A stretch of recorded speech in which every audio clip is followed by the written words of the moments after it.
बिस्मिल्लाहिर्रहमानिर्रहीम। अस्सलाम वालेकुम वरहमतुल्लाहि वबरकातुहू। सबसे पहले दुआ के लिए अपना नाम कमेंट सेक्शन में ज़रूर लिख दीजिएगा ताकि आपका नाम भी खुसूसी तौर पे दुआ में शामिल कर लिया जाए। जज़ाकल्लाह। ये अमल सिर्फ ख़वातीन के लिए है, ख़ास तौर पे ख़वातीन के लिए।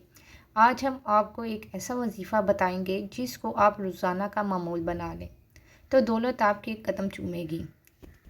ये अमल सिर्फ ख़वातीन के लिए है। अगर आप चाहती हैं कि शोहर के पास दौलत की फरावानी हो जिससे आपके घर के मसाइल में कमी हो जाए, आप रिज़्क़ के हलाल से माला माल हो जाएं, तो इसका हम आपको एक वजीफ़ा बताने वाले हैं जिससे आपको ऐसी गैबी मदद मिलेगी जिससे आप हैरान और अक्ल दंग रह जाएगी।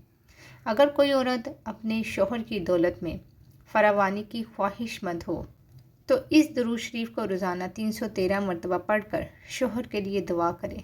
इस दरूद पाक को पढ़ने के लिए आपने नमाज की पाबंदी का ख्याल रखना है और जो शोहर कमा के लाए इसे नेक नियति के साथ मुस्तहिक लोगों पर भी खर्च करें। इससे अल्लाह पाक आपके रिज़्क़ में इजाफ़ा अता फरमाएगा और आप खुशहाल ज़िंदगी गुजारना शुरू हो जाएंगे।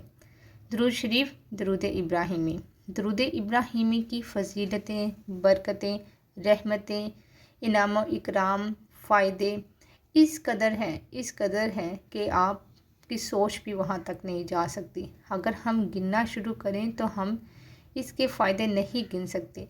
इस दरूद पाक की अहमियत का अंदाज़ा आप इस बात से भी लगा सकते हैं कि नमाज में हम दरूद इब्राहिमी ही पढ़ते हैं और जब एक मुसलमान दिन में जितनी दफ़ा भी कोई नवाफिल अदा करते हैं, नमाज़ पढ़ते हैं या कुछ भी आप नमाज से रिलेटेड पढ़ते हैं तो आप लाज़मी उसमें दरूद पाक का एहतमाम करते हैं। उसके बगैर नमाज मुकम्मल ही नहीं होती।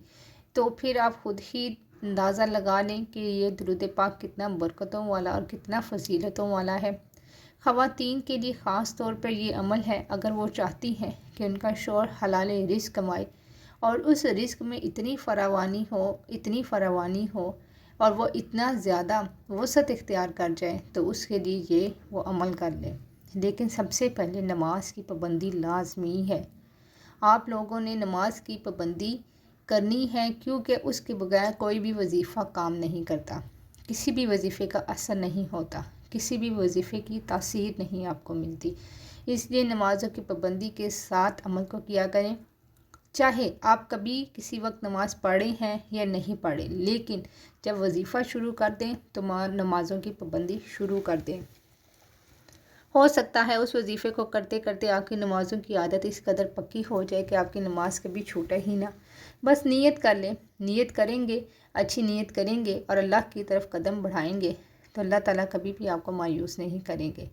नमाज़ों की नियत कर लें कि मैं सारी नमाज़ों के साथ वज़ाइफ़ को अदा करूँगा तो इंशाअल्लाह ताला यकीनन आपकी नमाज़ें पूरी होंगी। ये अमल ख़ास तौर पे रिज़्क़ में इजाफ़ा के लिए, रिज़्क़ में वसअत के लिए, दौलत की फरावानी के लिए बहुत ही मुजर्रिब है। अगर ख़वातीन भी अपने शौहर की कमाई को बढ़ाना चाहती हैं, उसमें वसअत चाहती हैं तो दरूद इब्राहिमी को पढ़ने का मामूल बना लें। जिस वक़्त भी आपको दिन में वक्त मुयस्सर हो, आप तमाम कामों से फ़ारिग हो जाएँ तो आपने पुरसुकून होकर ये अमल करना है।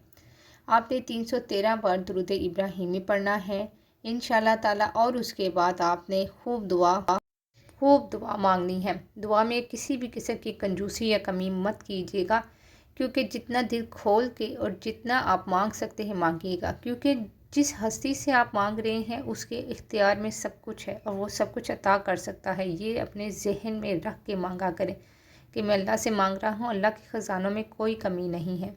अल्लाह ताला मुझे हर वो शय अता कर सकता है जो मेरी चाहत है, लेकिन आपकी चाहत जायज़ होनी चाहिए, आपकी नीयत अच्छी होनी चाहिए। और दूसरी बात और जो बहुत अहम है कि जो शोहर आपका कमाता है लेकर आता है उसके अंदर से आप मुस्तहिक लोगों पर लाजमी खर्च किया करें जितनी भी आपकी इस्तात हो। थोड़ी इस्तात हो, ज़्यादा हो, लेकिन लाजमी खर्च किया करें। और एक बात याद रखिएगा कि कुरान पाक के ये अल्फाज हैं कि जब तुम अल्लाह की राह में खर्च करोगे तो अल्लाह ताला उसको कई गुना बढ़ा कर अता करेगा। तो अल्लाह का कहा कभी गलत नहीं हो सकता। इंसान गलतियों का पुतला है और वो गलतियां करता ही रहता है। جب آپ مستحق لوگوں پہ خرچ کریں گے تو آپ کا کبھی بھی مال کم نہیں ہوگا، ہمیشہ آپ کا مال بڑھے گا ہی۔ یہ ذہن میں رکھ کر خرچ کریں اور آپ کے مال میں بھی اضافہ ہوگا، آپ کے گھر میں خوشحالی بھی آئے گی، برکت بھی آئے گی، نحوستیں بھی ختم ہوں گی، لڑائی جھگڑے بھی ختم ہوں گے، پریشانیاں بھی ختم ہوں گی۔ اس میں اضافے کا، وسعت کا اور برکت کا بہت ہی پیارا وظیفہ ہے، خود بھی کیجیے گا اور ویڈیو کو شیئر بھی کر دیجیے گا۔ جزاک اللہ۔